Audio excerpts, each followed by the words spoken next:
ഒരുങ്ങാം മണവാട്ടിയേ, കുഞ്ഞാടിൻ കല്യാണം വന്നുവല്ലോ.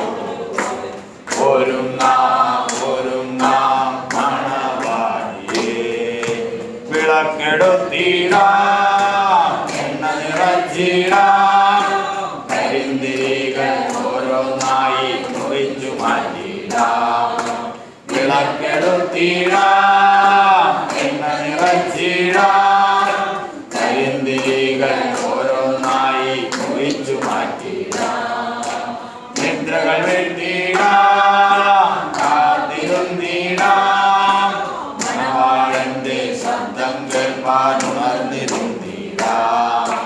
നിദ്രകൾ വെട്ടിടാം, കാത്തിരുന്നിടാം, മണവാളന്റെ ശബ്ദം കേൾപ്പാൻ ഉണർന്നിരുന്നിടാം. കുഞ്ഞാട്ടിൻ കല്യാണം വന്നുവല്ലോ. മണവാട്ടിയേ, കുഞ്ഞാട്ടിൻ കല്യാണം വന്നുവല്ലോ. ഒരുങ്ങാം ഒരുങ്ങാം മണവാട്ടിയേ.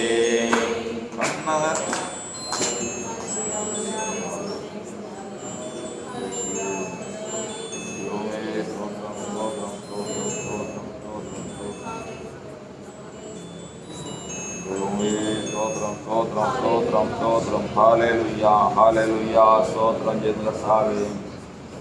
മനോഹരം യാഹവേ നിന്റെ ആലയം, എന്തോരാനന്ദം തവ ഭഗവങ്ങളിൽ. മനോഹരം യാഹവേ നിന്റെ ആലയം, എന്തോരാനന്ദം തവ ഭഗവങ്ങളിൽ. ദൈവമേ മനം നിറയുന്നു, ഹല്ലേലൂയ പാടും ഞാൻ. ദൈവമേ മനം നിറയുന്നു, ഹല്ലേലൂയ പാടും ഞാൻ. ദൈവം നല്ലവൻ, എല്ലാവർക്കും വല്ലവൻ, തന്മക്കൾക്കെന്നും പരിചയം. ദൈവം നല്ലവൻ, എല്ലാവർക്കും വല്ലവൻ, തന്മക്കൾക്കെന്നും പരിചയായി. മുടക്കുകയില്ല, നേരായി നടപ്പവർക്ക്.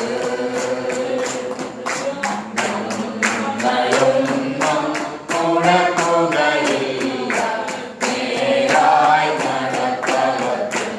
ഒരു സങ്കേതം നിന്റെ യാഗപീഠങ്ങൾ നീവൽ പാർപ്പിക്കും ചെറുകുരുകിലും. ഒരു സങ്കേതം നിന്റെ യാഗപീഠങ്ങൾ നീവൽ പാർപ്പിക്കും ചെറുകുരുകിലും. രാവിലെ നീ നന്മകളെ ഓർത്ത് പാടി സ്തുതിച്ചിടും ഞാൻ. രാവിലെ നീ നന്മകളെ ഓർത്ത് പാടി സ്തുതിച്ചിടും ഞാൻ. ദൈവം നല്ലവൻ, എല്ലാവർക്കും വല്ലവൻ, തന്മക്കൾക്കെന്നും പരിചയം. ദൈവം നല്ലവൻ, എല്ലാവർക്കും വല്ലവൻ, തന്മക്കൾക്കെന്നും പരിചയായി. മുടക്കുകയില്ല, നേരായി നടപ്പവർക്ക്.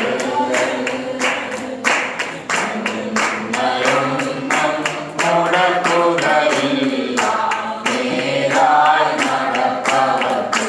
ഞങ്ങൾ പാർത്തിടും നിത്യം നിന്റെ ആണേ, ഞങ്ങൾ സകലരാകുന്നു നിന്റെ ശക്തിയാൽ. ഞങ്ങൾ പാർത്തിടും നിത്യം നിന്റെ ആണേ, ഞങ്ങൾ സകലരാകുന്നു നിന്റെ ശക്തിയാൽ.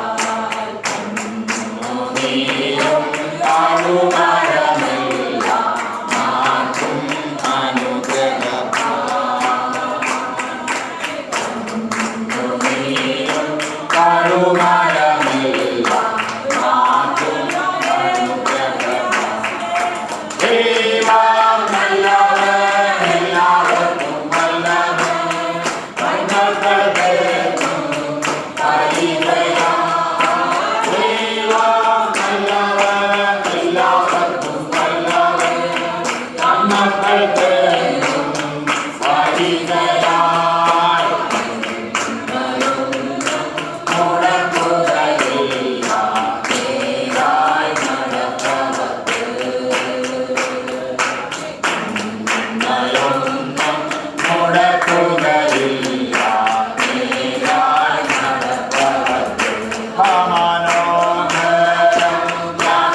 കർത്താവിൻ്റെ പരിശുദ്ധ നാമത്തിന് മഹത്വം ഉണ്ടാകുന്നതാകട്ടെ.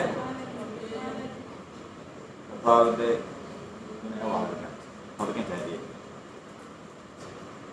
തിരുനാമത്തിന് മഹത്വം ഉണ്ടാകുമാറാകട്ടെ. കർത്താവ് നമുക്ക് ഇങ്ങനെ വിലയേറിയൊരു സന്ദർഭം നൽകി തന്നു. ഉപവാസ പ്രാർത്ഥനയുടെ 2ാമത്തെ ദിവസത്തിലേക്ക് നമ്മെ കൊണ്ടുവരുവാൻ കർത്താവ് പ്രസാദിച്ചു. ഈ ദിവസങ്ങളിൽ നമുക്ക് ആത്മതപനമാണ് ദൈവം നൽകിക്കൊണ്ടിരിക്കുന്നത്. ആത്മതപനം അതുകൊണ്ട് സാധിക്കുന്നത് എന്താ എന്നുള്ള ചോദ്യത്തിന് ദൈവത്തിൻ്റെ വചനപ്രകാരം നമ്മൾ പഠിക്കുന്നത്, ആത്മാവ് തപിച്ചുകൊണ്ടിരിക്കുമ്പോൾ, ആത്മാവ് തപിക്കുന്നതിന് പല കാരണങ്ങളുണ്ട്. എന്തായിരുന്നാലും ദൈവസന്നിധിയിലിരുന്ന് ആത്മാവിനെ തപിപ്പിച്ച്, നമ്മൾ കഴിഞ്ഞ ദിവസം ചിന്തിച്ചത് മറന്നുപോയ എത്ര ഭാഗങ്ങളുണ്ട്. നമ്മൾ ലോകത്തിലേക്ക് ജീവിക്കാനായി വന്നപ്പോൾ ലോകത്ത് ജീവിക്കാനും സ്വർഗവുമായിട്ട് ബന്ധപ്പെടാനും നമുക്ക് 2 ഭാഗങ്ങളുണ്ട്. ഒന്ന്, ഓർമ്മയും ധ്യാനവും സ്വർഗത്തോട് നമ്മെ ബന്ധപ്പെടുത്തുന്നു. മജയും മേധസ്സും ലോകത്തോട് നമ്മെ ബന്ധപ്പെടുത്തുന്നു. ഇങ്ങനെയാണ് മുമ്പോട്ട് പോകുന്നത്. ഇങ്ങനെ മുമ്പോട്ട് പോകുമ്പോൾ ദൈവത്തിൻ്റെ വചനപ്രകാരം നമുക്ക് ആത്മാവിനെ തപിപ്പിച്ചതിന് ശേഷം, ഒരു ഇരുമ്പാണെങ്കിലും ഒരു ലോഹമാണെങ്കിലും അതിനകത്ത് ഒരു അക്ഷരം എഴുതണമെങ്കിൽ അല്ലെങ്കിൽ ഒരു അടയാളം കൊടുക്കണമെങ്കിൽ അതിനെ പഴിപ്പിക്കണം. ഇതുപോലെയാണ് മനുഷ്യൻ്റെ ആത്മാവ്. അതിനെ തപിപ്പിച്ചതിന് ശേഷം അതിനകത്ത് ദൈവത്തിൻ്റെ ആത്മാവ് വചനത്തെ എഴുതും. വചനത്തെ എഴുതി കഴിഞ്ഞാൽ, ആ ദിവസങ്ങളിൽ ആത്മതപനം നടന്നുകൊണ്ടിരിക്കുമ്പോൾ വചനത്തെ എഴുതി കഴിഞ്ഞാൽ പിന്നെ അത് ഉറയ്ക്കണമെങ്കിൽ എന്ത് വേണം? തണുക്കണം. തണുക്കണമെങ്കിലുള്ള വ്യവസ്ഥ എന്താണ്? 19-ാം സങ്കീർത്തനം 10-ാം വാക്യത്തിൽ 8-ആണോ 10-ാം പ്രകാരം എഴുതിയിരിക്കുന്നു,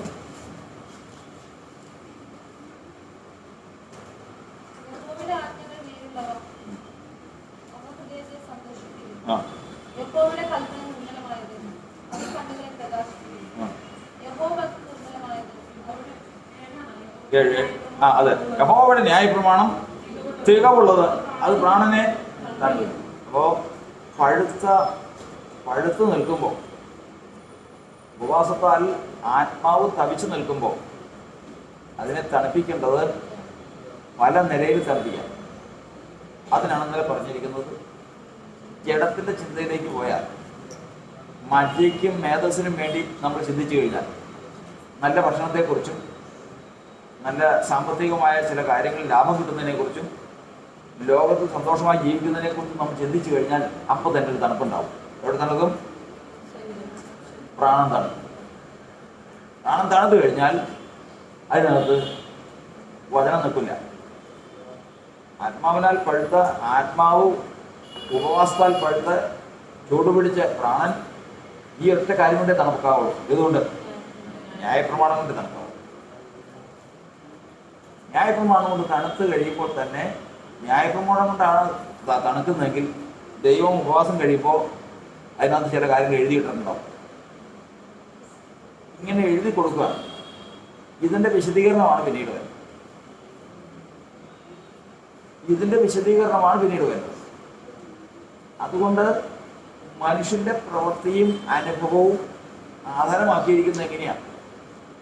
അവന്റെ ഹൃദയത്തിൽ എഴുതിയിരിക്കുന്നത്. ഒരു മനുഷ്യൻ നന്മ പ്രവർത്തിക്കുന്നെങ്കിലും ദോഷം പ്രവർത്തിക്കുന്നെങ്കിലും അത് അതിന്റെ ആധാരം എന്താ?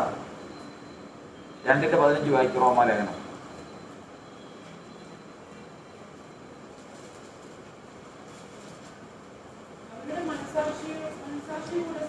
ഒരു വചനം ഒപ്പ് വായിക്കും. 14 വായിക്കപ്പോൾ ന്യായപ്രമാണം ഇല്ലാത്ത ജാതികൾ അപ്പോ വിശ്വാസിയല്ല ജാതിയാണ്. അവരുടെ സ്വഭാവത്തിൽ അവർ ഇതൊന്നും പഠിച്ചിട്ടില്ല. പക്ഷെ അവർ സ്വഭാവത്താൽ അത് ചെയ്തു. ന്യായപ്രമാണത്തിലുള്ളത് ചെയ്തു. അതെങ്ങനെ ചെയ്തു? സൂക്ഷിച്ച് എന്ന് നോക്കിയപ്പോൾ ഇവരെങ്ങനെ ഇത് ചെയ്തേ? ഇവർക്ക് സംഭവിച്ചെങ്ങനെയാണ് എന്ന് നോക്കിയപ്പോൾ ഇവർ ലോകസ്ഥാനത്തിലുള്ള ദൈവം മുൻകണ്ടിട്ടുള്ളതാണ്. തപ്പി ചെന്ന് കഴിഞ്ഞപ്പോൾ അവരുടെ ഹൃദയത്തിൽ എന്ത് ചെയ്തിട്ടുണ്ട്? വായിച്ചു.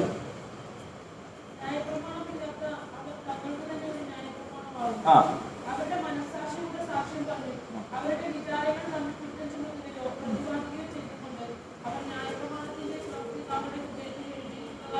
അവിടെ എന്ത് ചെയ്തിട്ടുണ്ട്?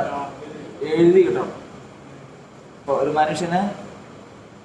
മനുഷ്യന് അവൻ്റെ എല്ലാ പ്രവൃത്തിക്കും ആധാരം, അവൻ അനുഭവിക്കുന്ന എല്ലാ നന്മയ്ക്കും ആധാരം ഈ എഴുത്താണ്. ഏതെഴുത്ത്? അതുകൊണ്ടാണ് ഹൃദയശുദ്ധിയുള്ളവർ ഭാഗ്യവാന്മാർ എന്ന് പറയുന്നത്. ഹൃദയത്തിൽ എഴുതിയിരിക്കുന്നത് ശരിയല്ലെങ്കിൽ അവൻ്റെ പ്രവൃത്തിയും ശരിയല്ല, അവൻ്റെ അനുഭവം ശരിയാവും. ഒരിക്കലും എവിടെ പോയിരുന്നാലും അതാണ് പലപ്പോഴും വിശ്വാസികൾക്ക് ചെല്ലുന്ന സ്ഥലമെല്ലാം പ്രതികൂലം, എല്ലാവരും എതിരെ, ഒരു നന്മയും കണ്ടെത്തുന്നില്ല. ഇങ്ങനെ അങ്ങ് പോകുമ്പോൾ ഉടനെ തന്നെ മനസ്സിലാക്കിക്കൊള്ളണം, എന്ത് വന്നിട്ടുണ്ട്? എൻ്റെ ഹൃദയത്തിൽ എന്തൊക്കെയോ എഴുതി ശരിയല്ലാത്ത രീതിയിൽ വന്ന് എഴുതിയിട്ടുണ്ട്. അതിനെ അങ്ങ് മായ്ച്ചു കളഞ്ഞു കഴിഞ്ഞാൽ, മായ്ച്ചു കളഞ്ഞു കഴിഞ്ഞാൽ എന്തൊക്കെ നന്നാവും? 2 കാര്യം നന്നാവും. സ്വഭാവം, പ്രവൃത്തി. രണ്ടാമത് അനുഭവം. ചെല്ലുന്നിടത്തെല്ലാം നല്ലൊരു അനുഭവം. എന്തെഴുതിയാൽ ഇതിൻ്റെ ഹൃദയത്തിൽ ദൈവം ഇത് എഴുതുന്നതാണ്. ഒരു ഉപവാസ പ്രാർത്ഥനയ്ക്ക് സംഭവിക്കേണ്ട കാര്യം പറയാം. ഉപവാസ പ്രാർത്ഥന കഴിഞ്ഞ് എല്ലാം പോയി. മുമ്പിലത്തേക്കാൾ കൂടുതൽ പ്രശ്നങ്ങളാണ് അടുത്തത്. അത് ഉപവാസമല്ല, അനുഭവത്തിൽ മനസ്സിലാക്കണം. അത് ആ സമയത്ത്, അതായത് 3 ദിവസം ഉപവാസ പ്രാർത്ഥന ഇരുന്നതിന് ശേഷം ദൈവം നിലവിൽക്കാരുടെ മാനസാന്തരം എങ്ങനെയാണ്? 3 ദിവസം ഉപവാസ പ്രാർത്ഥനയാണ്. 3 ദിവസം ഉപവാസ പ്രാർത്ഥനയിൽ ദൈവം കണ്ടു. എന്ത് കണ്ടു? 4:2 വായിച്ച്. യോന പ്രവാചകന്റെ പുസ്തകം 4-ാം അധ്യായത്തിന്റെ 2-ാം.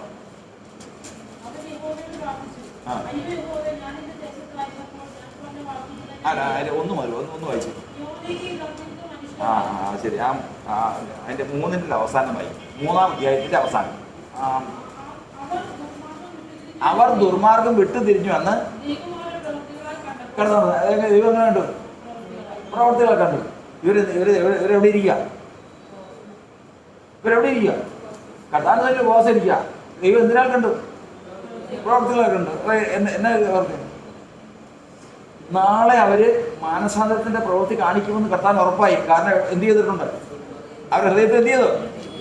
ഈ ഉപവാസ പ്രാർത്ഥനയ്ക്ക് മാനസാന്തരത്തിൽ വന്നപ്പോൾ കർത്താവ് എഴുതി കൊടുത്തു, ദൈവാത്മാവ് എഴുതി കൊടുത്തു, ഇനി അവർക്ക് ദോഷം പ്രവർത്തിക്കാൻ പറ്റില്ല. ഇതാ ദൈവസഭയ്ക്ക് ഉപവാസം വേണ്ടെന്നൊക്കെ ഉള്ള ഉപദേശമുണ്ടല്ലോ, കേട്ടിട്ടുണ്ടോ? അത് പഴയ നിയമത്തിലാണ് അങ്ങനെ പലതും കേൾക്കും. ഒരു മനുഷ്യൻ ദൈവത്തോട് ദോഷം ചെയ്യാതിരിക്കണമെങ്കിൽ, ഒരു മനുഷ്യൻ എവിടെ ചെന്നാലും അവന് സാഹചര്യം അനുകൂലമാകണമെങ്കിൽ ഈ എഴുത്ത് നന്നായിരിക്കണം. ശത്രു അതിനകത്ത് പലതും വരയ്ക്കും. ചെല്ലുന്നിടത്ത് മുഴുവൻ ദാവീദ് ചെല്ലുന്നിടത്ത് മുഴുവനും കേൾക്കുന്ന വാക്കെന്ന് പറയും. ദാവീദ് ചെല്ലുന്ന സ്ഥലത്ത് മുഴുവനും പ്രശ്നങ്ങളാണ്. ദാവീദ് ഓരോ വാക്കുകളുടെ 2 കാര്യങ്ങളാണ് അവന്റെ ആഗ്രഹം. മാനസാന്തരപ്പെട്ടപ്പോൾ അവൻ നിലവിളിച്ച് പ്രാർത്ഥിക്കുകയാണ്, യഹോവേ സന്തോഷവും ആനന്ദവും എന്നെ. അപ്പൊ ഇത്രയും നാളും കേട്ടതെന്താ? സന്തോഷത്തിനും ആനന്ദത്തിനും പകരം ദുഃഖവും വിലാപവുമാണ് കേട്ടോണ്ടിരുന്നത്. എവിടെ ചെന്നാലും തന്റെ ചെവിക്ക് കേൾക്കുന്ന മുഴുവൻ. നിത്യജീവിതത്തിൽ, വിശ്വാസികളുടെ ജീവിതത്തിൽ അനുഭവം പരിശോധിച്ചാൽ മതി. എവിടെ ചെന്നാൽ ഒരു നന്മയുടെ വാക്ക് കേൾക്കാനില്ല. എവിടെ ചെന്നാലും ഒരു നന്മയുടെ അനുഭവമില്ല. ഇതാ നമ്മുടെ കയ്യിലേക്ക് വരും എന്ന് കണ്ടു കഴിയുമ്പോഴത്തേക്കും ആരോ തട്ടിക്കളയുന്ന പോലെ തട്ടിക്കളയും. ഇത് എന്തുകൊണ്ടെന്നുള്ളത് അനേകം പേര് സംശയിച്ചു നിൽക്കുക. ഒരു സംശയം വേണ്ട. ഒരു മനുഷ്യന്റെ സ്വഭാവത്തിനും അവന്റെ അനുഭവത്തിനും ആധാരം ഇതൊന്നു മാത്രമാണ്. എന്താണ്? ഹൃദയത്തിലെ എഴുത്താണ്. ഇതെപ്പോഴെഴുതിയേ? ഒരു ശത്രു അവനെ കൊണ്ട് അവന്റെ ജീവിതത്തിൽ പാപം ചെയ്യിച്ചതിന് ശേഷം അവന്റെ ഹൃദയത്തിൽ എഴുതിപ്പോയി. എഴുതിയതെന്താ? 51 സങ്കീർത്തനം വായിക്കുന്നുണ്ടല്ലോ. 51 സങ്കീർത്തനം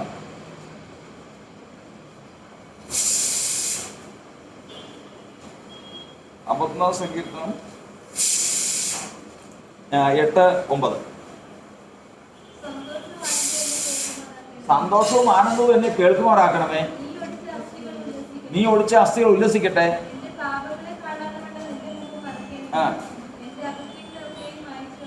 എന്റെ അകത്തുകളൊക്കെ എന്ത് ചെയ്യണം? മായ്ച്ചിടണം. അപ്പൊ എഴുതിപ്പോയി. എന്ത് എഴുതിപ്പോയി? എന്തൊക്കെ പോയി? അകൃത്തി എഴുതി കഴിഞ്ഞാൽ ഈ 2 കാര്യങ്ങളാണ്. ഏതൊക്കെയാണ്? 2 മാറ്റം വരും. ശരിയല്ലാത്ത എഴുത്ത് എഴുതി കഴിഞ്ഞാൽ അവന് വരുന്ന 2 മാറ്റങ്ങൾ പറ. അവന്റെ ഏതൊക്കെ കാര്യത്തിന് വ്യത്യാസം വരും? സ്വഭാവത്തിന് വ്യത്യാസം വരും. പിന്നെ സ്വഭാവമല്ലേ പ്രവൃത്തി. സ്വഭാവത്തിന് വ്യത്യാസം വരും, അനുഭവത്തിന് വ്യത്യാസം വരും. നിങ്ങൾ പറ, എന്തൊക്കെ വ്യത്യാസം വരും? തിയറി പറഞ്ഞതിന് ശേഷം പലർക്കും കേൾക്കുന്നതല്ല. ഇത് നമ്മുടെ നിത്യജീവിതത്തിൽ നമ്മൾ അനുഭവിക്കാൻ പോകുന്നതാണ്. ഈ കാര്യങ്ങൾ കേട്ടതിന് ശേഷം ഒന്ന് നോക്കി ഇതിൽ ഉപവാസത്താൽ ആത്മതപനം ചെയ്ത് വചനത്താൽ പ്രാണം തണുത്തതിന് ശേഷം എഴുന്നേൽക്കുന്നതിന് മുമ്പ് ഹൃദയത്തിൽ ദൈവത്തിന്റെ വചനം കർത്താവ് എഴുതി തന്നതിന് ശേഷം പുറത്തേക്ക് ഇറങ്ങിയതിന് ശേഷം നമ്മുടെ സ്വഭാവത്തിന് നമ്മളിൽ വരുന്ന മാറ്റം, നമ്മളോട് മറ്റുള്ളവർക്ക് വരുന്ന, ലോകത്തിൽ വരുന്ന അനുഭവ മാറ്റം, അത് കണ്ടുപിടിക്കണം. അപ്പോഴേ അതിന്റെ വ്യത്യാസം അറിയാൻ പറ്റുള്ളൂ. അതാണ് അതിന് വ്യത്യാസം. അതുകൊണ്ട് കർത്താവ് വചനം നമ്മളെ പഠിപ്പിക്കുന്നത് ഇതാണ്. ഉപവാസത്താൽ നമ്മൾ എന്ത് ചെയ്തുകൊണ്ടിരിക്കുക? ഈ ദിവസങ്ങളിൽ ആത്മാവിന്റെ തവനം നടന്നുകൊണ്ടിരിക്കുക. ആത്മതപനം നടക്കുമ്പോൾ ഇതൊന്ന് തടുക്കാനായിട്ട് പല വഴികളുമുണ്ട്. എന്താ വഴികളെന്നറിയാം? സ്വപ്നാവസ്ഥയിലായ ഇവിടെ ഇരിക്കുക, ഇവിടെ ഇരുന്ന് ഉപവസിച്ച് പ്രാർത്ഥിക്കാം. ഞാൻ പിന്നെ അങ്ങനെ പോയി കഴിഞ്ഞാൽ എങ്ങനെ വന്നാലും ആ കച്ചവടം കഴിയുമ്പോഴത്തേക്കും ഒരു 75,000 രൂപ കിട്ടാതിരിക്കില്ല. സംഗതി 1.5 ലക്ഷം കിട്ടേണ്ടതാ. ഇപ്പം വേണ്ട, 75 രൂപ. ഈ 75 രൂപയിൽ ഇച്ചിരി 10-15 രൂപ കടമുണ്ട്, 50 രൂപ കയ്യിലിരിക്കും. അതുകൊണ്ട് ഞാൻ ഇന്നത് ചെയ്യും, കാര്യങ്ങളൊക്കെ അങ്ങ് തീർക്കും, എല്ലാം കഴിഞ്ഞു. മുഖത്തിൻ്റെ ഒരു മാറ്റം, സന്തോഷം. എന്ത് തണുത്തു? പ്രാണം തണുത്തു. എന്തിനാ തണുത്തു? ലോകത്താൽ തണുത്തു. അവൻ എഴുന്നേറ്റ് പോയി കഴിഞ്ഞാൽ ഉദ്ദേശിച്ചത് കിട്ടുമെന്ന് ഉദ്ദേശിച്ച് ഉറച്ചിരുന്ന സാധനം കിട്ടുമോ ഇല്ല. ആകെ എവിടെ ചെന്നാലും എല്ലാവരോടും അവന്റെ സ്വഭാവം ആർക്കും ഇഷ്ടപ്പെടും. 2 കാര്യത്തിന് വ്യത്യാസം വരും. ഏതിനൊക്കെയാ? സ്വഭാവത്തിനും മറന്നുപോയത്.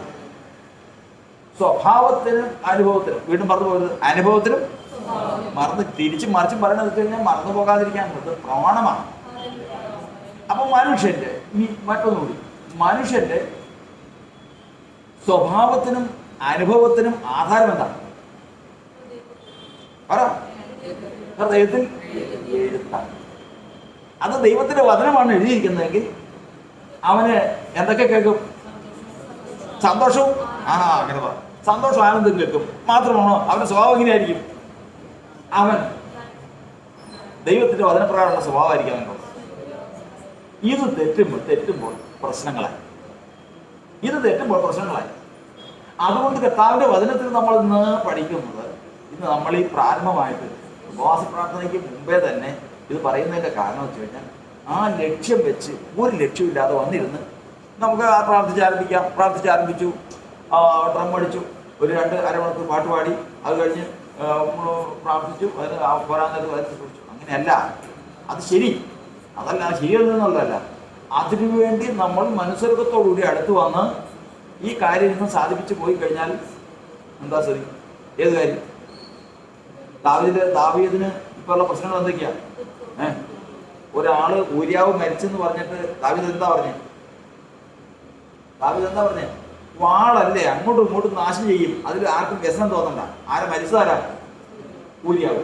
നീതിമാനായ ഒരുവൻ മരിച്ചു. ആര് കാരണമാണ്? ദാവീദ് കാരണമാണ്. അവന്റെ സ്വഭാവത്തിന് വന്ന വ്യത്യാസം കണ്ടോ? സ്വഭാവത്തിൽ വ്യത്യാസമാണ്. ഇനി അവൻ എവിടെ പോയാലും ഒരു വാർത്ത കേൾക്കുക. എന്താ വാർത്ത കേൾക്കുന്നത്? ദുഃഖവും വിലാപവും ഒക്കെ കേൾക്കുന്നത്. എന്താ കേട്ടതെന്നറിയാം? എന്താ കേട്ടത്? അബ്ശാലോം മക്കളെയൊക്കെ, സഹോദരന്മാരെയൊക്കെ വിളിച്ചുകൊണ്ട് പോയി അവിടെ പോയതിനു ശേഷം സകല മക്കളും ഉണ്ട്, ദാവീദിന്റെ സകല മക്കളും ഉണ്ട്. അവിടെ ചെന്നതിന് ശേഷം പെട്ടെന്നൊരു ദൂതൻ പറയുക, അയ്യോ, അബ്ശാലോം രാജകുമാരൻ ദാവീദിന്റെ എല്ലാ മക്കളെയും കൊന്നു കളഞ്ഞു. ഉടനെ എഴുന്നേറ്റ് വസ്ത്രം കീറി താഴ്ത്തി നിലവിളിച്ചു. കുറച്ചു നേരം കഴിഞ്ഞപ്പോഴാ പറഞ്ഞ്, ഒരാളെ മരിച്ചിട്ടുള്ളൂ, നീ ദുഃഖിക്കണ്ട. അപ്പൊ ആദ്യം കേട്ടതില്ല. ഈ എഴുതിയിരിക്കുന്ന എഴുത്തനുസരിച്ച് നമുക്ക് ചെവിയിലേക്ക് എന്ത് വന്നുകൊണ്ടിരിക്കും? ദുഃഖത്തിന്റെയും വിലാപത്തിന്റെയും വാക്കുകൾ വന്നുകൊണ്ടിരിക്കും. എവിടെ ചെന്നാലും ഒരു മനുഷ്യൻ, ഞാൻ അവനോട് ഒരു ദോഷം ചെയ്തതല്ല, ഞാൻ അവനോട് ഒരു കാര്യവുമില്ല, ഞാൻ അവൻ പരിചയം പോലും ഇല്ല, പക്ഷെ അവൻ എന്റെ വെക്കിട്ട് കയറാൻ പറ്റും. അനുഭവം 2 കാര്യങ്ങൾ നമ്മൾ ഓർത്തോളണം. നീ മറന്നുപോകാതെ ഏതൊക്കെയാ? സ്വഭാവവും അനുഭവം. ഈ 2 അനുഭവങ്ങൾക്ക് ആധാരം ഹൃദയത്തിൽ എഴുതി. വചനം പറഞ്ഞല്ലോ, അതിനത്രയാ റോമാലേഖനം 2-ാമത്തെ ആയിരുന്നു. അപ്പോ ഇങ്ങനെ ക്രമീകരിക്കുവാൻ വന്നു കഴിഞ്ഞപ്പോൾ ദൈവത്തിന്റെ വചനം പറയുന്നത്, ഒരു മനുഷ്യൻ വിശ്വാസത്തിലിരിക്കുമ്പോൾ തന്നെ നിലവേക്കാര് നാളെ എന്ത് ചെയ്യുമെന്ന് ദൈവം അവരെ എങ്ങനെ കണ്ടു? പ്രവൃത്തിയാൽ കണ്ടു. പ്രവൃത്തി അവർ ചെയ്യുന്നുള്ള ഉറപ്പെന്താ? അവരത് എന്ത് ചെയ്തിരുന്നു? മറ്റതൊക്കെ മായ്ച്ചുകൾ. ഏതൊക്കെ? 40 ദിവസം കഴിയുമ്പോൾ അവരുടെ മേൽ വരാനിരിക്കുന്ന ദുർവിധിക്ക് കാരണമായിട്ട് എന്തുണ്ട്? അവരുടെ ഉള്ളിൽ എന്തുണ്ട്? ഒരു എഴുത്തുണ്ട്. ആ എഴുത്ത് എന്ത് ചെയ്തു? വായിച്ചു. എത്ര ദിവസം കൊണ്ട്? പറ. വായിക്കണ്ടേ? ഈ ഉപവാസ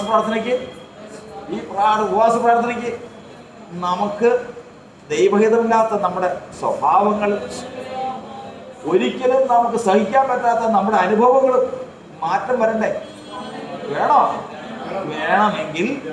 വേണമെങ്കിൽ ദൈവത്തിന്റെ വചനം പറയുന്നത്, ഇത് ആത്മാവ് തപിച്ചുകൊണ്ടിരിക്കുമ്പോ സ്വപ്നാവസ്ഥയിലാകാൻ ശത്രു പല പണിയും നോക്കുന്നുണ്ട്. ഏതിലാകാൻ? സ്വപ്നാവസ്ഥയിലായുള്ള പ്രത്യേകത എന്നറിയോ? സ്വപ്നാവസ്ഥയിലായുള്ള പ്രത്യേകത യൂദായുടെ ലേഖനം 8:1-8 വായിക്കും.